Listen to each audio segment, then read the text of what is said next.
Buenas noches con todos y con todas. Bienvenidos a esta videoconferencia.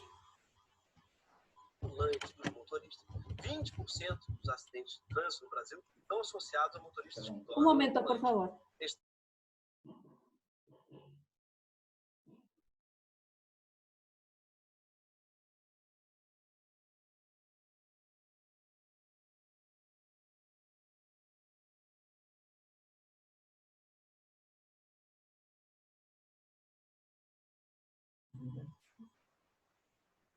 Buenas noches.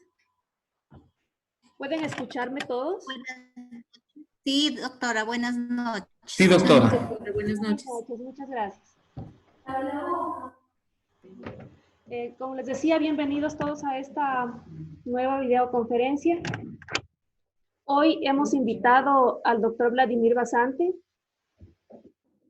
quien nos va a ayudar explicándonos el tema del precedente constitucional, ¿sí? Lo hemos invitado al doctor Vladimir porque él es experto en la materia, ya que él ha hecho una publicación de un libro que se llama El Precedente Constitucional y que lo ha publicado con la Universidad Andina Simón Bolívar. Ahora les voy a compartir el libro. Bienvenido, Vladimir. Buenas noches. Gracias, buenas noches, profesora Cajas, y buenas noches con todos y con todas. Buenas noches, doctor. Buenas noches. Los invitamos para que lean la publicación del doctor Vladimir Basante, que es un libro muy técnico y muy importante en cuanto se refiere a la materia del precedente constitucional. Ahora vamos a iniciar con la videocolaboración. Adelante, Vladimir. Perfecto, gracias, profesora Cajas. Nuevamente, bienvenidos, bienvenidas a esta capacitación. En efecto, como vamos a ver en este curso, esta capacitación en realidad trata de encontrar otras técnicas de interpretación de la Constitución. Técnicas que básicamente consisten en analizar jurisprudencia constitucional. Esta metodología, sin embargo, puede extenderse no solo al área constitucional, puede y debe extenderse al análisis y al ejercicio de otras ramas del derecho, sea cual sea, civil, penal, laboral, entre otras, contencioso, administrativa, tributario.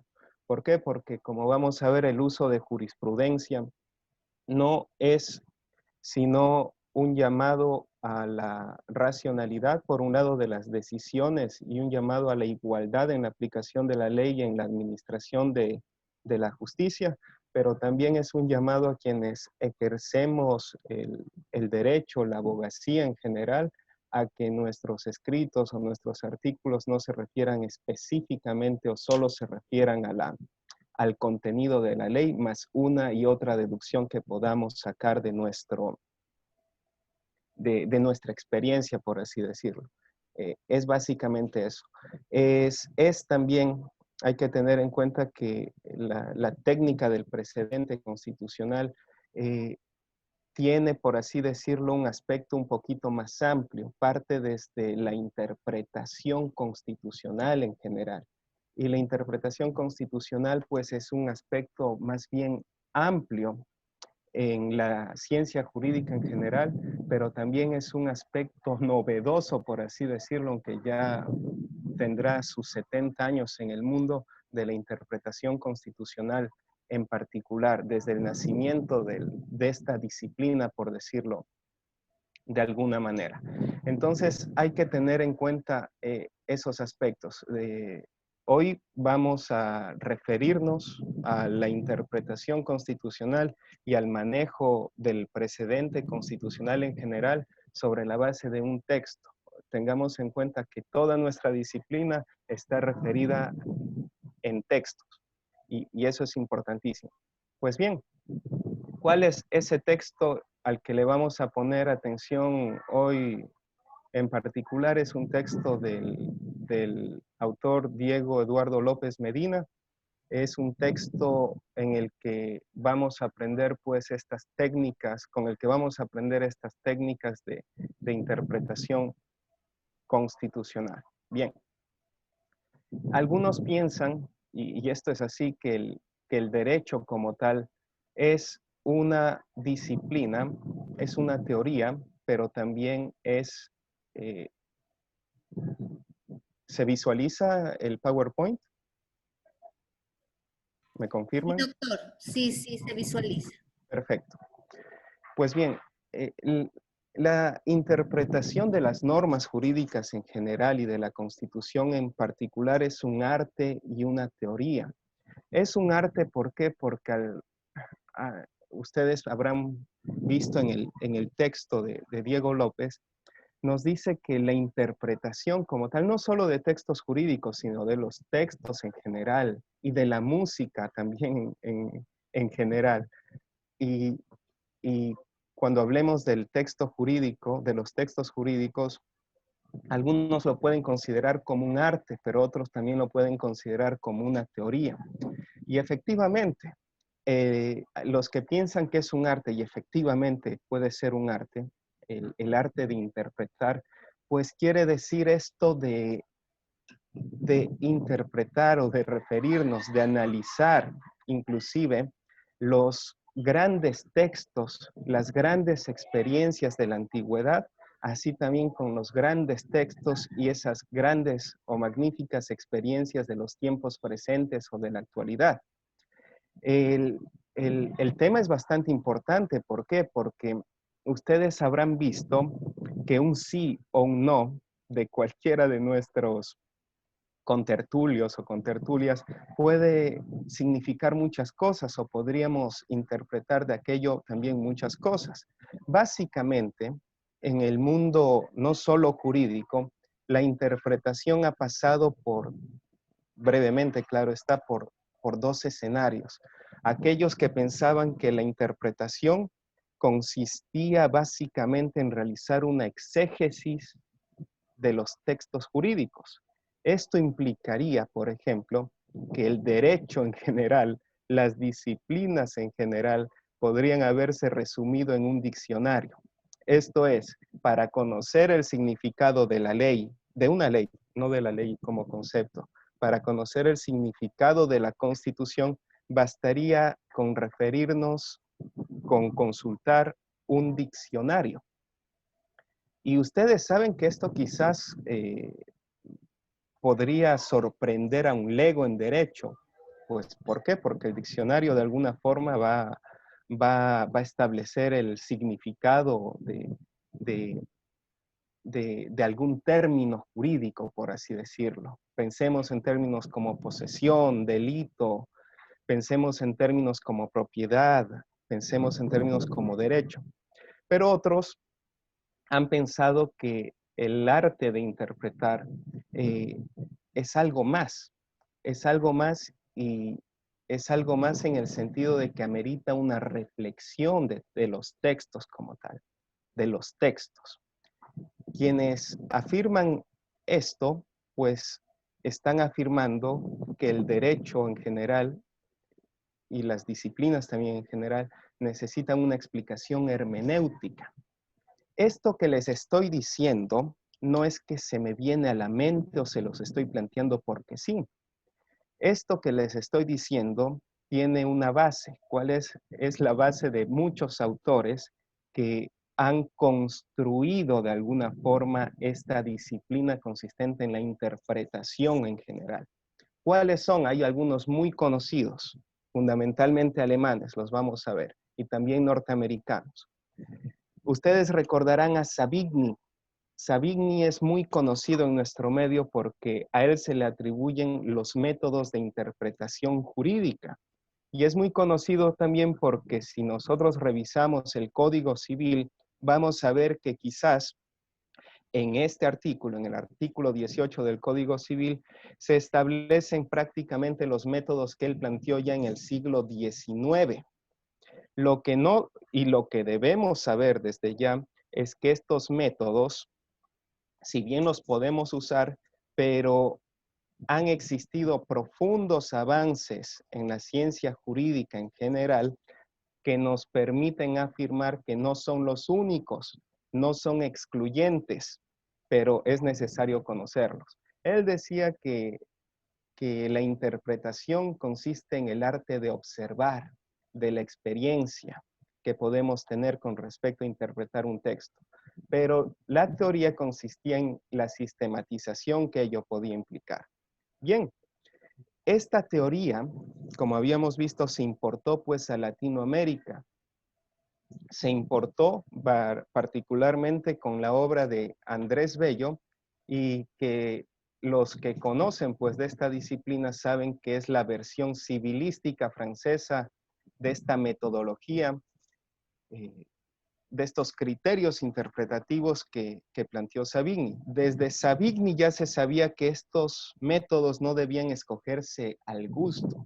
Los que son jueces, los que son fiscales, que hay muchos en esta capacitación, y también los que somos abogados en ejercicio profesional, podríamos saber o podemos escoger alguna de estos métodos individualmente al plantear nuestros escritos en materia civil o en materia constitucional.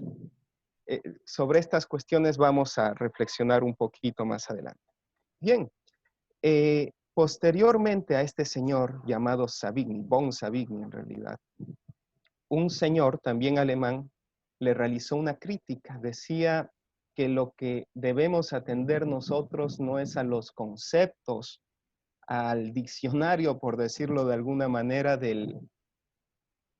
al diccionario jurídico de Cabanelas, quizás, que muchos lo hemos consultado, sino al fin del derecho, al fin que pueden tener esas normas, al fin en que fueron construidas, cuáles son ese sistema de valores que protegían las normas en general. Entonces hay que tener en cuenta estos aspectos.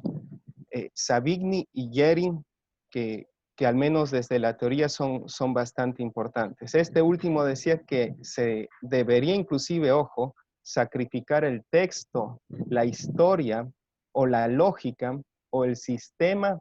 ¿Para qué? Para entender y entender el fin del derecho. Y la hermenéutica como tal, que consiste pues en la interpretación de textos y de una preocupación de hacer hablar a un texto que por definición no puede hablar por sí mismo para decirnos qué hacer. Esto es importante, ¿por qué? Porque pues nosotros podemos realizar muchos tipos de interpretaciones.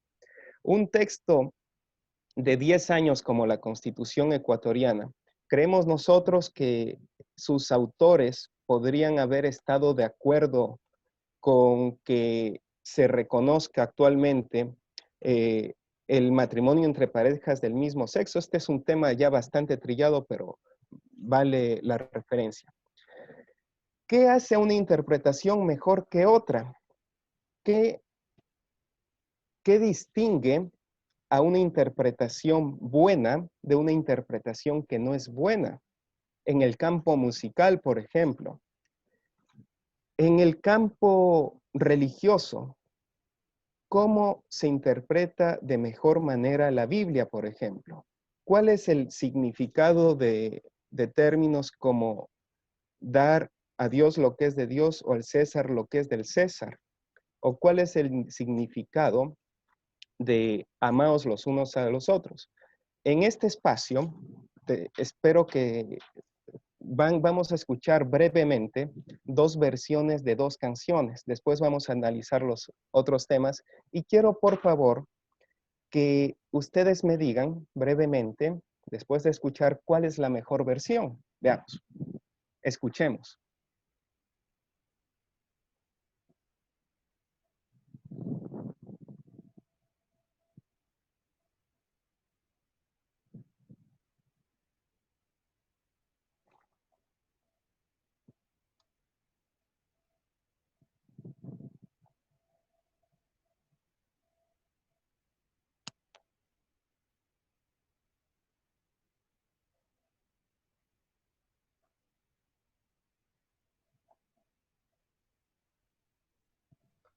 No se escucha. No se está No se escuchando, escucha. doctor. ¿No se escucha? No, no se ¿No? escucha, doctor. No, no se A ver. escucha. Oh, bueno, veamos. Intentemos otra cosa por acá. A ver.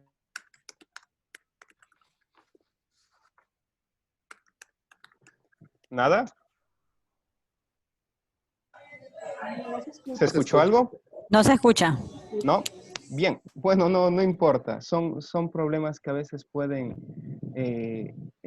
suceder. En todo caso, esto al final de la exposición, pues les pasaré el link y Doctor, podríamos... ¿Sí? una cuestión, para que se escuche, a lo que Sí. usted toca el botón verde que dice compartir pantalla, ¿Ya? luego le sale una pantalla donde están todas sus pestañas. Ahí tiene Perfecto. que tocar en la esquina inferior izquierda una parte, Ah, un visto que dice perfecto. compartir con sonido. Perfecto. Muchas gracias. Vamos ahora sí entonces. Escuchemos.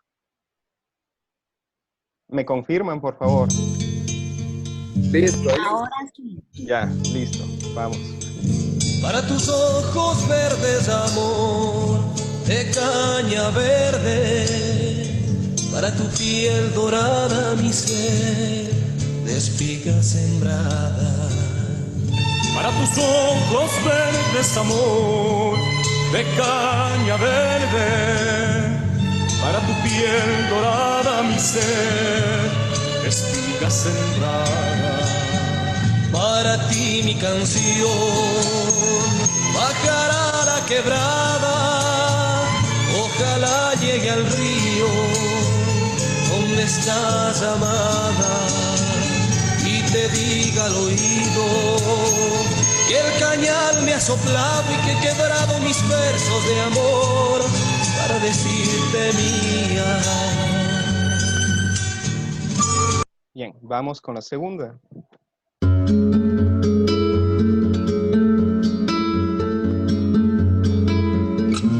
Para tus ojos verdes, amor, de caña verde, para tu piel dorada, mi ser, de espiga sembrada. Para tus ojos verdes, amor, de caña.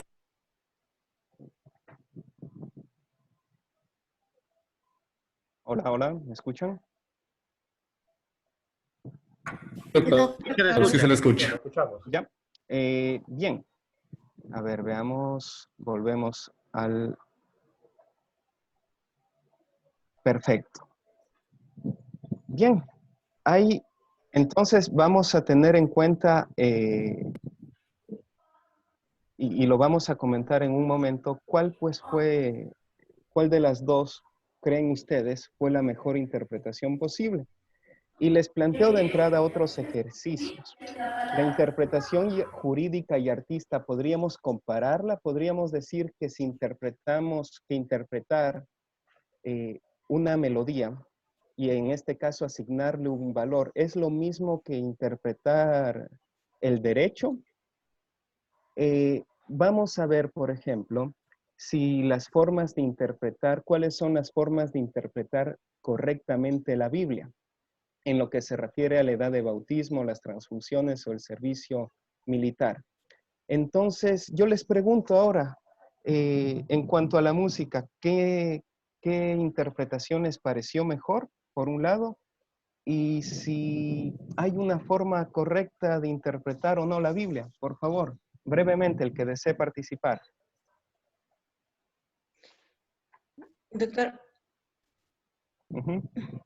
bueno, para mi criterio, según el ejemplo que usted nos pone, bueno, en mi criterio personal sería la interpretación que hace Juan Fernando Velasco en lo que es los videos, ya la canción está más como que más, o sea, tiene mayores, es más conmovedora que la otra. Bueno, es La lo que yo versión veo, original. Ok. que la versión original. En cambio, en lo que refiere a la Biblia, ya queda interpretación de cada persona, de cómo lo entiende y la concepción de su Ujú. religión en sí. Así Eso, es. doctor. Perfecto. ¿Alguien más?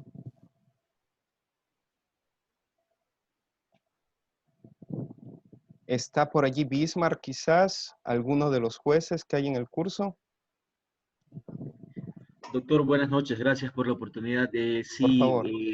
Yo concuerdo en la primera parte con la compañera que me antecedió. En criterio personal me pareció la melodía más contemporánea, me gustó la segunda versión. Referente a la Biblia, estoy convencido que se hace una interpretación de acuerdo a las convicciones, incluso hasta filosóficas y morales del individuo. Y de acuerdo a eso va a tener sus resultados en la interpretación. Gracias. Así es. Ya, muy bien. Verán, efectivamente, las interpretaciones que podemos tener en torno a cuál es una interpretación, valga la redundancia, superior con respecto a la otra, nos sirve como un ejemplo de qué. Un ejemplo de que la interpretación para gente actual, por ejemplo, para gente de una generación reciente, podría ser mejor, entre comillas, la interpretación del artista Juan Fernando Velasco. ¿Será lo mismo si le preguntamos a una persona de otra generación, a nuestros abuelos quizás o a nuestros padres, si les parece mejor la primera versión musical? Pues posiblemente. En todo caso, hay que tener en cuenta los diferentes tipos de interpretación que podríamos darle y los diferentes matices que podrían caber dentro de esa interpretación. Ahora bien, el texto de Diego López nos planteaba pues algunas cuestiones interesantes. ¿Cuáles son pues esas cuestiones interesantes? Pues lo vamos a resolver aquí. Son estas de aquí. Me confirman si es que pueden ver el texto. ¿Lo ven? Sí, doctor. Perfecto. Mire. Ahora sí, doctor. Listo. El autor nos planteaba algunas cuestiones para sacarnos de la mente, por decirlo así, que la interpretación solo consiste en ir al texto, en el caso del derecho, y después ir a un diccionario. Eso no es básicamente interpretar. Interpretar tiene que ver con otras cosas más. Él nos decía, por ejemplo, que después de esta clase podemos ir con varias personas a realizar este ejercicio. Por ejemplo, en una conversación con las personas a las que se les denomina bautistas, podríamos preguntarles a qué edad, y ojo, los católicos o las personas de diferente religión, podríamos preguntarnos a qué edad debe de suministrarse el bautismo como rito de entrada al cristianismo. ¿Cuál es el significado del texto dar a Dios lo que es de Dios y al César lo que es del César? O con los testigos de Jehová, por ejemplo, preguntarnos si prohíbe o no la Biblia las transfusiones de sangre. Entonces, estas cuestiones ya han sido tratadas en este texto que estamos estudiando en este momento. ¿Qué es lo que nos ha dicho, pues la jurisprudencia en general? ¿Qué creen? ¿Se debe o no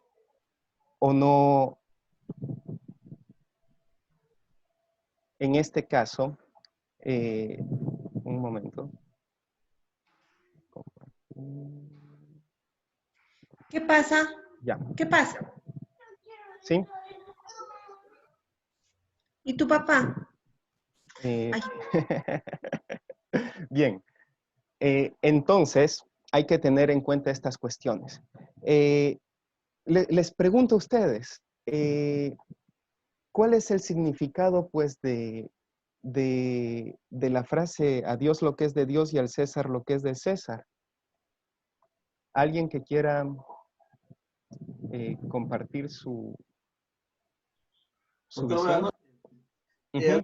Cuando estábamos en la universidad, hacíamos alusión que ese es uno de los primeros criterios compatibles con la situación de justicia. Dar a Dios lo que es de Dios y a César lo que es de César.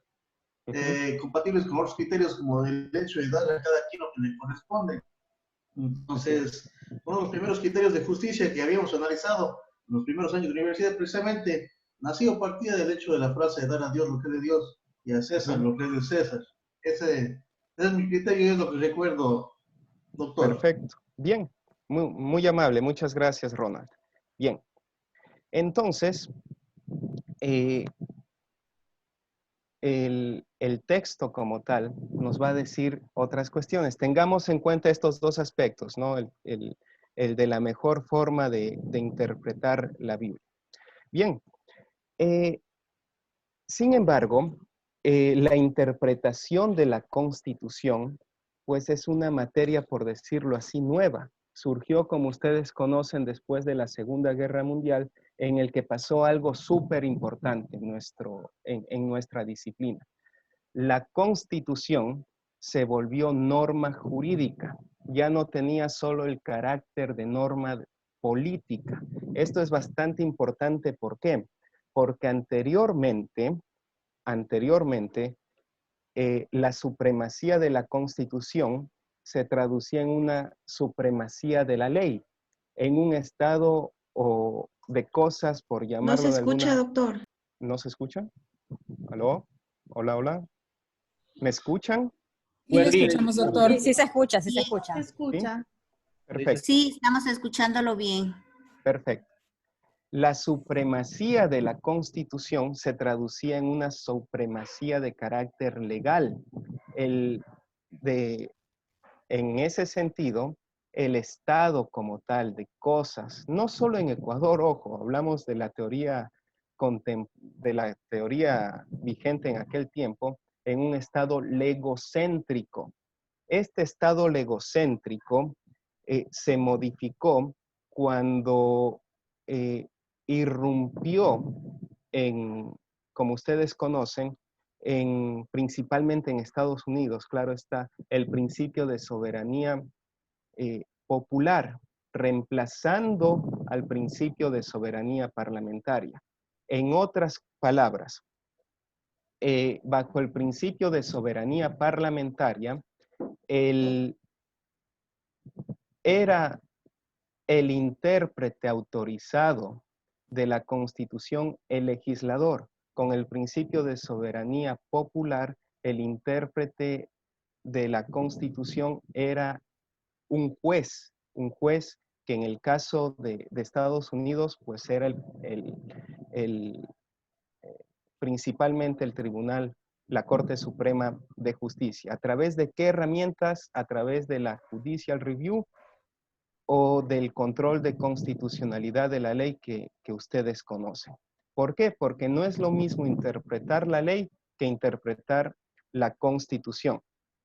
¿Por qué no es lo mismo interpretar la ley que interpretar la Constitución? Pues hay unas referencias conceptuales bastante importantes que hay que tener en cuenta. Primero, la Constitución es única como concepto y como norma. Es, por decirlo así, un criterio objetivo. La ley existe en múltiples formas, existen múltiples leyes, son expresión, digamos, de la regularidad de los comportamientos de los individuos. La Constitución, por el contrario, es una norma única, que no es expresión de una regularidad alguna de los comportamientos sociales. Y básicamente el intérprete de la Constitución no está pensado para que los ciudadanos la interpreten en un pie de igualdad y los jueces verifiquen cuál de las dos interpretaciones es la correcta, sino que está pensada para recibir una interpretación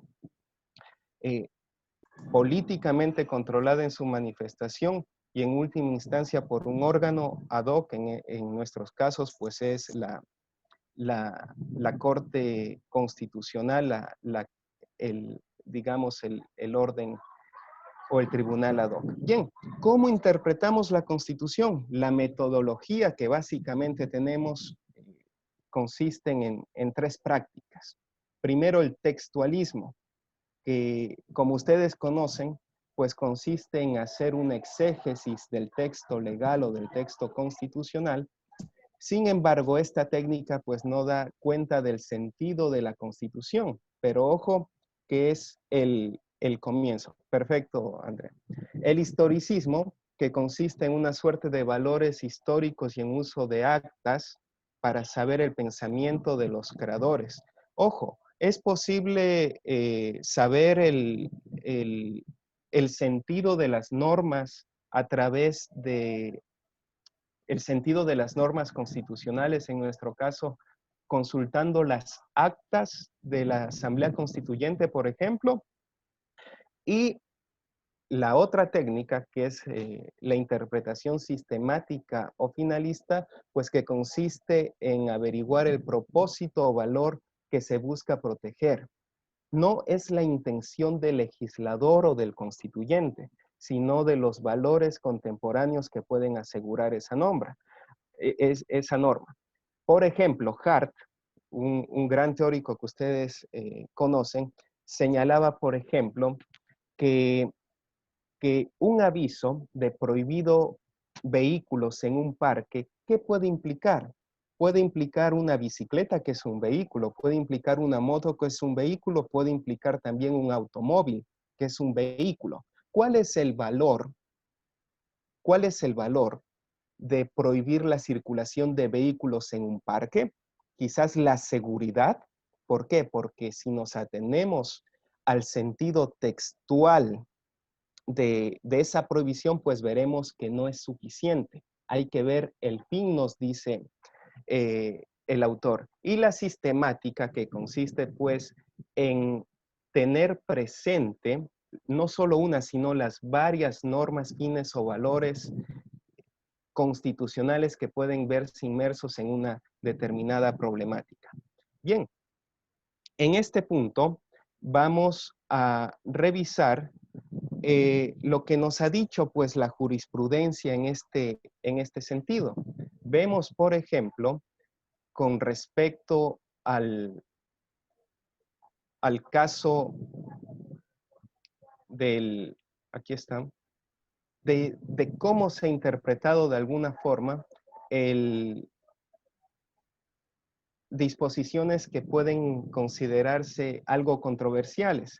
Por ejemplo, en esta sentencia, ustedes podrán consultar la página 45, nos dice que una propuesta en el sentido de introducirla expresamente en el texto de la Carta Política Colombiana del 91 fue presentada por el constituyente Fernando Carrillo y fue negada por la Asamblea Nacional. En consecuencia, pues, le negaron en esta acción que conoció aquella corte, le negó la acción. ¿Qué interpretación realiza aquí? Pues realiza una interpretación histórica.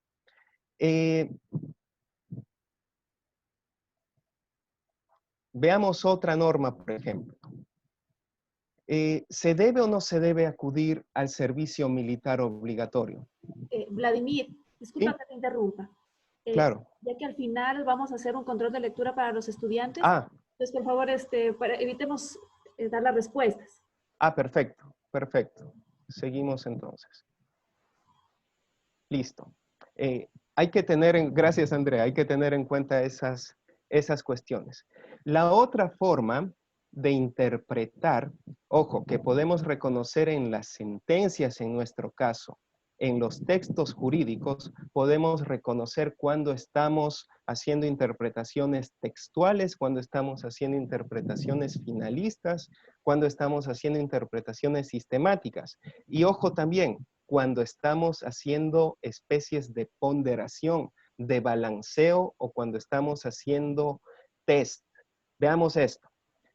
La ponderación implica, o por decirlo de alguna forma, surgió después de que específicamente en Norteamérica, en un caso en 1905, Lochner versus Nueva York, la Corte propuso pues una metodología de ponderación o balanceo para examinar la razonabilidad de las normas, primero su fin y después la legitimidad del fin, para estudiar pues si la norma es un medio adecuado pues para la consecución de los fines que tienen la norma. Tengamos en cuenta esto. Sin embargo, ya en 1938 la Corte se hizo de alguna forma menos exigente. ¿Por qué? Porque bastaría que se acredite por parte de las normas que el fin estatal tenga alguna forma o alguna base racional. Hay que tener en cuenta entonces esos aspectos. La interpretación constitucional, si queremos comparar entre lo europeo y lo norteamericano, pues va a verse como lo ven en esta tabla. Mientras en el caso norteamericano tenemos que existió una ponderación de derechos o de poderes para oponerse al legislador, en el caso europeo, pues debido al principio que les regía, que era el de soberanía parlamentaria, pues se extendía solo a los casos que no fueron cubiertos por el legislador a través de las leyes. En el caso norteamericano, pues no se concebían que sus decisiones sean una extensión de la legislación como tal, sino que era por sí misma una actividad de carácter judicial. Y ofrecía, como vimos, una metodología aplicable a todos para pesar los intereses o los derechos contrapuestos. Y esta pues fue la base del trabajo de teóricos que ustedes conocen como The Working o como Alexis. Aquí podemos ver, por ejemplo, cuando una sentencia tenía el valor de precedente para casos futuros o cuando simplemente era considerada una norma de carácter auxiliar para ilustrar el criterio de los jueces. Pues en el texto vemos que desde los años 87, desde 1887 del siglo pasado, veíamos que la doctrina legal en aquella época y posteriormente la doctrina constitucional en el 95 hasta el 2004 le da el valor de precedente a las sentencias que expiden los órganos judiciales en general y también de los órganos constitucionales en particular. Sobre citar jurisprudencia, pues hay varios sistemas. Algunos consideran que el sistema puede ser libre. Esto es, que la jurisprudencia es meramente indicativa. Sirve para auxiliarnos ¿en qué? Sirve para auxiliarnos en el manejo de los problemas jurídicos que podríamos tener en nuestros asuntos. Pero no es obligatoria. Otros consideran que sí es necesariamente obligatoria y que no hay manera de desconocer ese precedente. Pero hay una tercera vía que considera que la obediencia del precedente es relativa. Esto es, debe obedecerse por sí mismo al precedente, pero existen excepciones. Vamos a verlas más adelante. ¿Cómo se identifican, digamos, estas sentencias? Pues las identificamos mediante la lectura de las sentencias de nuestros órganos jurisdiccionales. Ojo, no solo es constitucional, esto es aplicable a todas las ramas, por decirlo así, de la administración de justicia. Entonces, un precedente es vinculante cuando se presenta pues un caso nuevo análogo por sus hechos y por sus circunstancias. Es también vinculante cuando ese caso que ya se decidió, pongamos un ejemplo más nuestro, les planteo una pregunta. Si un servidor público tiene un nombramiento, puede ingresar con un nombramiento provisional. ¿Puede este nombramiento provisional hacerse definitivo o no?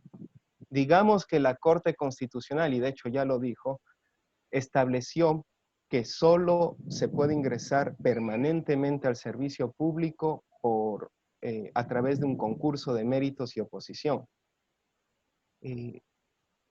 Si ustedes tienen después un caso similar, ¿a dónde les va a alar la decisión del caso análogo por sus hechos y por sus circunstancias? Pues obviamente a esto se refiere la fuerza gravitacional que tienen los precedentes. Y ojo, solo procede un cambio cuando exista, por ejemplo, un cambio de la legislación, puede ser inclusive un cambio constitucional. Hay que tener en cuenta esos aspectos. Ahora, lo que les estamos comentando en este curso, en esta capacitación, no solo sirve para analizar las sentencias como tal, sirve para que incorporemos en nuestros escritos, en nuestras peticiones, en nuestras demandas, en nuestras contestaciones a las demandas o en nuestros dictámenes fiscales la jurisprudencia. Pero ojo, no cualquier jurisprudencia. ¿Por qué? Porque lo más fácil es tomar una jurisprudencia que podemos encontrar en internet y decirle, ah, chuta, tengo yo un caso de violación de la garantía de la motivación. Y cojo una sentencia y la corte dice esto, la motivación es tal cosa, el debido proceso es tal cosa, o el buen nombre es tal cosa. Lo que nos dice esta técnica va mucho más allá. Nos dice que hay 3 tipos de citas. La primera, y que es la que debemos tener en cuenta, es la sentencia, las citas, perdón, con analogías estrechas y amplias. ¿Qué significa esto? Que una cosa es decir se violó el buen nombre, pero otra cosa es decir se violó el buen nombre de su defendido. ¿Por qué? Porque tenemos una sentencia de la Corte Constitucional que dice que se viola el derecho al buen nombre cuando se publica el nombre de una persona en una central de riesgo pese a haber cancelado la deuda. No me basta decir que se vulnera el derecho al buen nombre porque la Corte Constitucional o porque el diccionario de Cabanelas dice que el buen nombre consiste en tal cosa. Eso, si queremos o nos vemos tentados a hacer una cita de ese tipo, estaríamos haciendo una cita conceptual o temática en la que no hay analogías de ningún tipo. Y ojo, las citas caóticas o retóricas que abundan en extractos de jurisprudencia sobre muchos temas y no concuerdan con la decisión. Son citas y son fácilmente reconocibles en fallos o en escritos de muchísimas hojas que básicamente no nos dicen nada. Las diferencias, pues, ¿cuáles son? Vamos apresurándonos con esto, que una cosa es decir, a través de un problema jurídico en qué consiste el derecho al buen nombre, y otra, si hay violación del derecho al buen nombre de un deudor cuando existe un reporte en una base de datos crediticia acerca de una obligación a su cargo vencida, pero judicialmente declarada prescrita. La diferencia pues es abismal. Si queremos hacer citas meramente conceptuales o temáticas, estaríamos aquí. Si queremos avanzar un poquito más cuando hacemos nuestras sentencias o cuando hacemos nuestros escritos, pues tendríamos que formular un problema jurídico más complejo, con subreglas específicas. A esto es lo que se conoce como un escenario constitucional. Díganme, por favor. Sí, doctor, una pequeña inquietud. Verá, López, efectivamente, él nos habla sobre este tema y nos hace mención de la sentencia arquimédica, tomando en cuenta, y él hace la citación, obviamente, a la frase de Arquímedes, donde él dice, dadme un punto de apoyo y moveré el mundo. En esta parte, sí, más adelante incluso él nos presenta en este texto unas tablas, y esto es un diagrama, un nicho citacional, como le llama. Entonces, a efectos obviamente, de entender este tema y poder hacer un ejercicio, digamos, en una clasificación de estas citas que se utilizan en estas resoluciones de estos altos tribunales. La pregunta sería, doctor, en la realidad, nosotros, ¿qué tips deberíamos de tomar en cuenta para poder hacer una identificación correcta citacional? Gracias. Buen punto, Bismarck. Bien, y ese es el punto complicado. De hecho, el autor nos dice en el texto algunas cosas. Nos dice que generalmente en las relatorías de las Cortes Constitucionales, y ojo con que la relatoría constitucional colombiana es de lo mejor, es avanzada, que allí hay problemas. ¿Por qué? Porque nosotros podemos encontrar libros de jurisprudencia. Yo tengo algunos, por ejemplo, que nos dicen vulneración del debido proceso, nulidad de sentencia, pero son citas, son formas de citar jurisprudencia un poco arcaicas. No se compadecen con la evolución que ha tenido el derecho y particularmente el derecho judicial actualmente. Bismarck pide un ejemplo.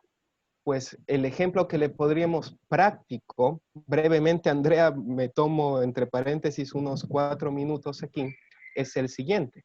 Vamos a ver. Hay varias formas de citar jurisprudencia. Veamos, por ejemplo, alguna de ellas. Si nuestra materia es el derecho constitucional, pues una de las herramientas para buscar jurisprudencia es esto que ustedes ven aquí en la pantalla. Ven Google, por ejemplo, ¿cierto? ¿Lo ven? ¿Me confirman? Sí, doctor, correcto. ¿Y acá ven la página de la Corte Constitucional? Sí, así es. Bien. Miren, brevemente en unos minutos para solventar la inquietud de Bismarck, que es efectivamente bien importante. Una de esas formas, por ejemplo, si yo veo que tengo un caso en el que se vulnera el derecho a la motivación, yo podría poner en Google motivación Corte Constitucional y miren ustedes, aquí va a aparecer una sentencia. ¿La ven, no es cierto? Una forma, si leemos esa sentencia, vamos a encontrar, por ejemplo, que se va a referir o va a ser nuevamente citas de otras sentencias. Y allí podríamos rastrear cuando nos dice la Corte, tal como ha dicho la Corte Constitucional en la sentencia tal, así podríamos citar la sentencia hito, por decirlo de alguna forma.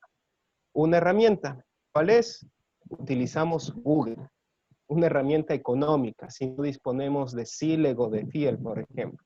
La otra, ustedes pueden ir a la página de la Corte Constitucional, ustedes ven la dirección corteconstitucional.gov.es y van a ver que aquí hay una parte que dice buscador de sentencias. Le damos clic. Tengo que decir que no soy un robot, claro está. Y pasamos esto, ingresamos y fíjense, ustedes tienen una herramienta que es un buscador de sentencias como tal. Entonces ustedes pueden buscar por el resumen de la sentencia. Vamos a poner, por ejemplo, motivación. Y démosle clic en buscar. Motivación, buscar resumen. A ver, motivación. Ahí hay dos opciones. Les puede aparecer esto. Le tenemos que dar en limpiar. Y vamos a ver. Yo creo que estoy mal aquí. Veamos. Espera un ratito. Ya. ¿Lo ven, no es cierto? Buscador de sentencias, dictámenes. Entonces aquí ustedes van a encontrar un buscador.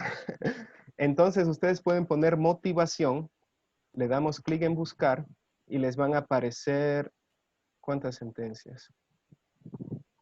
Bueno, aquí les aparece una sentencia del total de 3.962 sentencias.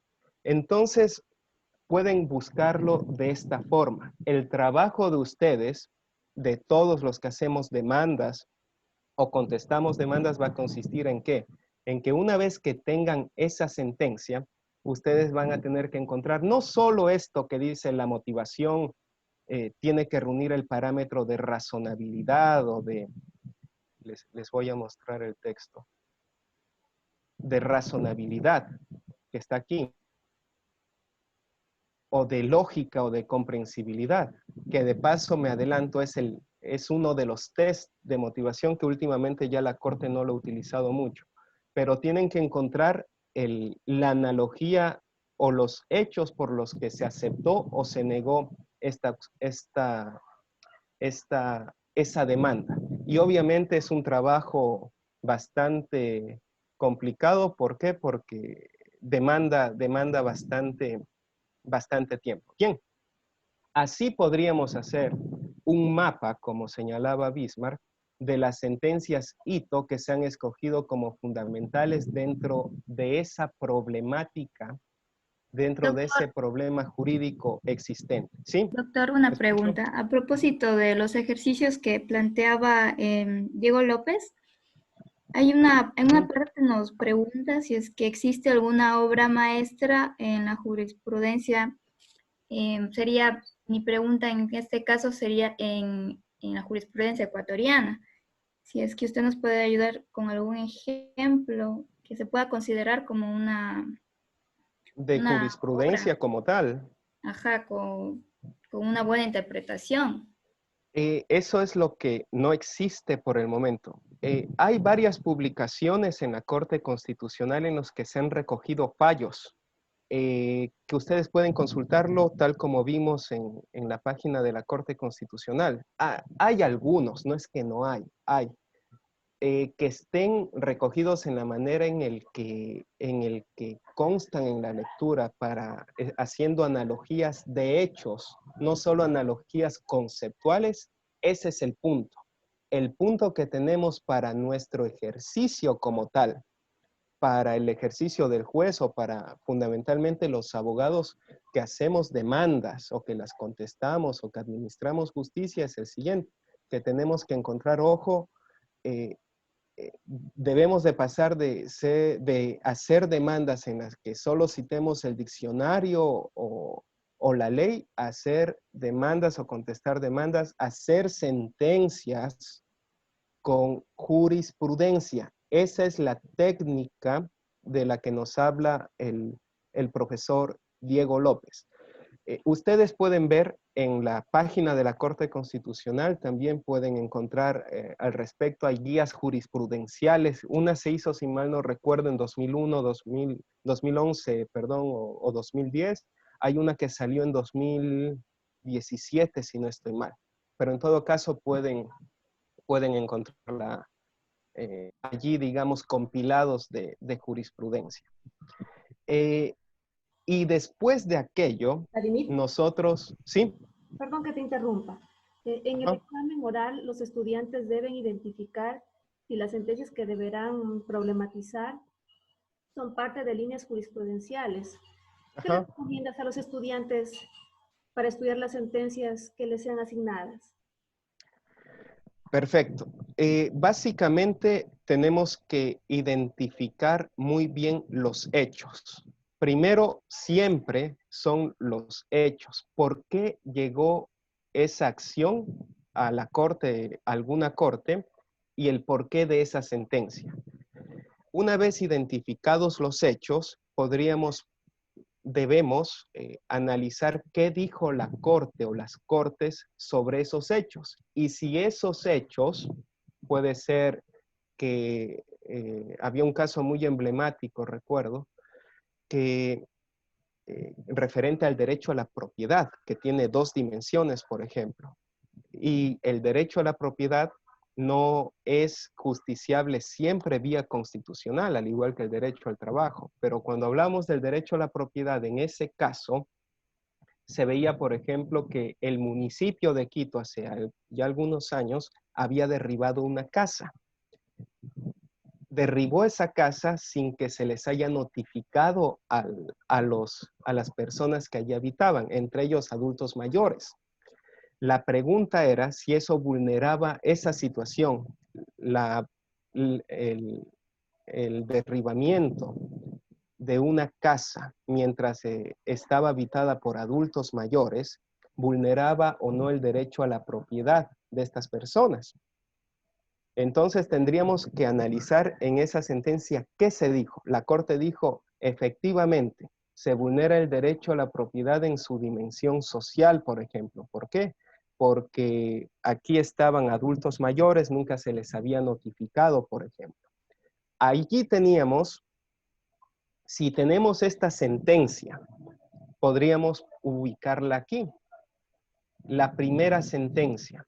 Si tenemos después otra sentencia con un patrón fáctico similar, esto es, que a unas personas se les haya derribado la casa sin notificación previa y que eran adultos mayores, por ejemplo, hemos empezado a formar pues una línea jurisprudencial. Es en el caso más dramático, por decirlo de alguna forma, pero en casos de personas a las que se les dio un nombramiento, por ejemplo, pese a que no participaron en un concurso de méritos y oposición. De eso hay muchísimas sentencias. Y la Corte ha dicho, o dijo en su momento, que eso no está bien, que se violó una disposición constitucional específica que era la que es obligatorio participar y ganar un concurso de méritos y oposición. Esa es la línea jurisprudencial. Si tenemos una de esas primeras sentencias, qué sé yo, en el año 2015, y después tenemos otra en el 2016, y tenemos 20 más en el 2017, pues estamos evidentemente ante una línea jurisprudencial. El problema jurídico sería, pues, ¿cuál? El problema jurídico, ¿es posible ingresar al servicio público con un nombramiento permanente sin haber participado en un concurso de méritos y oposición? Si la jurisprudencia, después de hacer ese análisis, nos dice no, y se ha reiterado, digamos, de esa forma, pues ya sabemos, ¿no es cierto?, si estamos nosotros como abogados, plantear una acción de protección. O en el caso de los jueces, ya saben qué decidir. Si nos dice que sí, o tenemos una sentencia que dice sí, pero tenemos 20 que dicen no, entonces ya sabemos cuál es la decisión que va a tomar la Corte Constitucional o los jueces en general. Hay que tener en cuenta esto. Esa es la línea jurisprudencial. Esa es la línea jurisprudencial, la que está constituida por el pronunciamiento reiterado puede ser por 2 o más sentencias sobre un determinado escenario constitucional, no sobre el concepto, qué es debido proceso, qué es violación, qué es servicio público, no. El escenario constitucional consiste en el concepto más el derecho, más el hecho, es decir, la analogía fáctica con la jurídica. Hay que tener en cuenta eso. Y ojo, no se necesitan 2 sentencias para que sea una decisión considerada precedente. Basta con que sea una. Brevemente también, Andrea ya me debe querer matar, pero básicamente también hay técnicas para alejarse de ese precedente. Y también hay técnicas y los argumentos para seguir ese precedente. Esos argumentos son legítimos y son ilegítimos. Los ilegítimos, en el caso de los abogados o de los jueces, un argumento ilegítimo para no seguir un precedente consiste en la ignorancia o el desconocimiento de la jurisprudencia, y el otro en la desobediencia o la renuencia frente a la jurisprudencia. Y un argumento legítimo, pues, consiste en la disanalogía. Digamos, este es un caso distinto, distinguir entre ratio decidendi y el obiter dicta, y cuando ha existido de parte de la Corte Constitucional, en nuestro caso, un cambio jurisprudencial. Hay que tener en cuenta estos aspectos. ¿Sí? Doctor, solamente para que me quede bien claro, y esta parte es muy importante. Efectivamente, López nos dice en su texto, de manera general y puntual, que una sentencia hito es aquella que pertenece al repertorio frecuente de sentencias que la Corte cita en fallos subsiguientes y que proveen la retórica y marcos de análisis en el tema concreto que se estudia. Cierro comillas, esa es la cita, es lo que dice López. Pero yo le pregunto puntualmente, ¿cómo puedo hacer, luego de haber escuchado sobre también la línea jurisprudencial, para diferenciar este tema entre esta línea jurisprudencial que puede encontrar en varias sentencias o en la sentencia hito? ¿Cómo hago? Gracias. Perfecto. La sentencia Ito fundamentalmente es la primera sentencia que se refirió a un determinado asunto. ¿Cuál es ese determinado asunto? El asunto o escenario constitucional, el que se refiere a los hechos y al derecho. Esa es la sentencia Ito. El escenario constitucional o la línea jurisprudencial en particular va a estar constituida por si ha existido reiteración en ese mismo punto, en ese mismo escenario constitucional. Es decir, sentencia Ito es la primera sentencia que trató una determinada temática con su correspondiente campo de acción en cuanto a los hechos.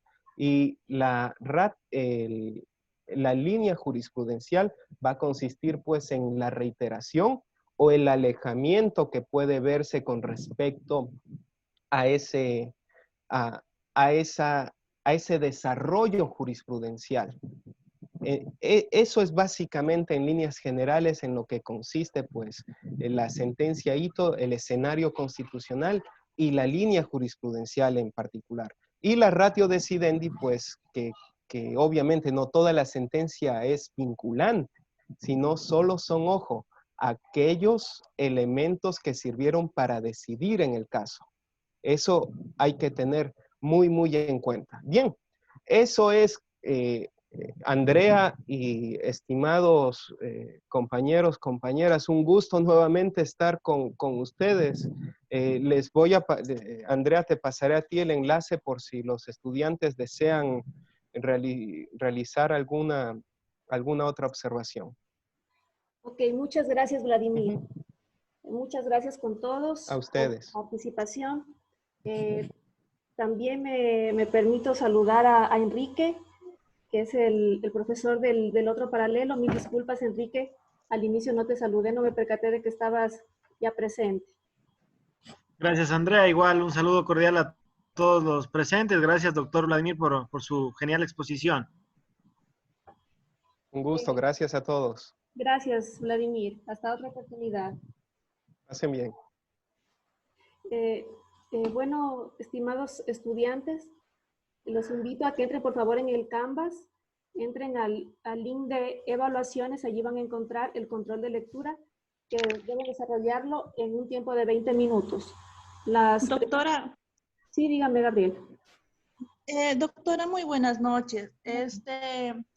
Con todo el debido respeto que se merece de usted como tutora, yo quisiera manifestar mi malestar con respecto a la pedagogía y la didáctica con la que se manejó el cuestionario, se puede decir. Por ejemplo, yo ingresé a las 19 horas y 50 minutos y realmente es un poco incómodo estar pendiente de la clase magistral del doctor mediante la videoconferencia y al mismo tiempo estar con la desesperación de desarrollar las preguntas. Hasta que se me cargue el cuestionario, por ejemplo, yo me encuentro en la pregunta 2 y ya me encuentran 10, se me queda 9 minutos de tiempo para desarrollar y al mismo tiempo estar escuchando al doctor, o sea, básicamente no se podría estar concentrada en ambas situaciones. Entonces sí me gustaría, con el debido respeto que se merece, claro, para una próxima conferencia, primeramente terminemos la videoconferencia y de ahí sí se nos habilite el cuestionario con el tiempo prudencial y que no sea al mismo tiempo. Sí. Eso sería mi pequeño pronunciamiento, estimada tutora. Espero que me sepa entender y bueno, agradecerle de igual forma por la videoconferencia del doctor, que fue realmente muy fructífera para nosotros como estudiantes y próximos maestrantes a la maestría en Derecho Constitucional. Eso sería mi estimada doctora. Sí, Gabriela, en efecto, el cuestionario estaba previsto para las 7:45, pero en vista que el doctor envió, entonces yo les envié un mensaje indicándoles que una vez se finalice a las 8 iban a tener que activar el cuestionario y contestarlo. Es decir, no deben contestarlo simultáneamente con la conferencia que estén escuchando. Me parece que hubo un malentendido. Pero bueno, en todo caso, está habilitado el cuestionario, por favor, para que lo entreguen a evaluaciones y puedan desarrollarlo. Tienen 20 minutos para ello. Va a salir pregunta por pregunta y solo tienen una oportunidad para responder. El objetivo de esto es que ustedes se vayan entrenando para la evaluación, ya que se estima que aproximadamente por cada pregunta que respondan van a tener un promedio de 2 minutos. Adelante, por favor.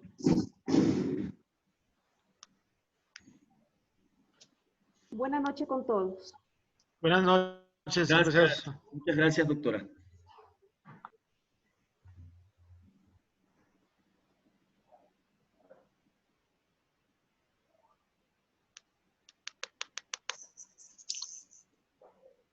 Muchas gracias, docentes y compañeros. Buenas noches.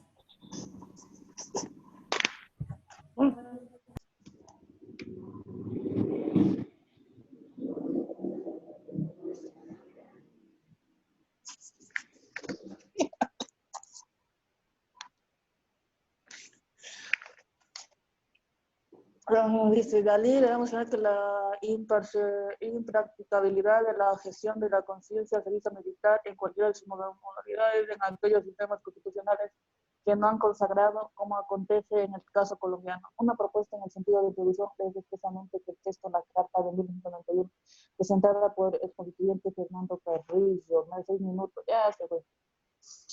Dice, según el dato, los ejercicios han sido creados para eliminar al enemigo.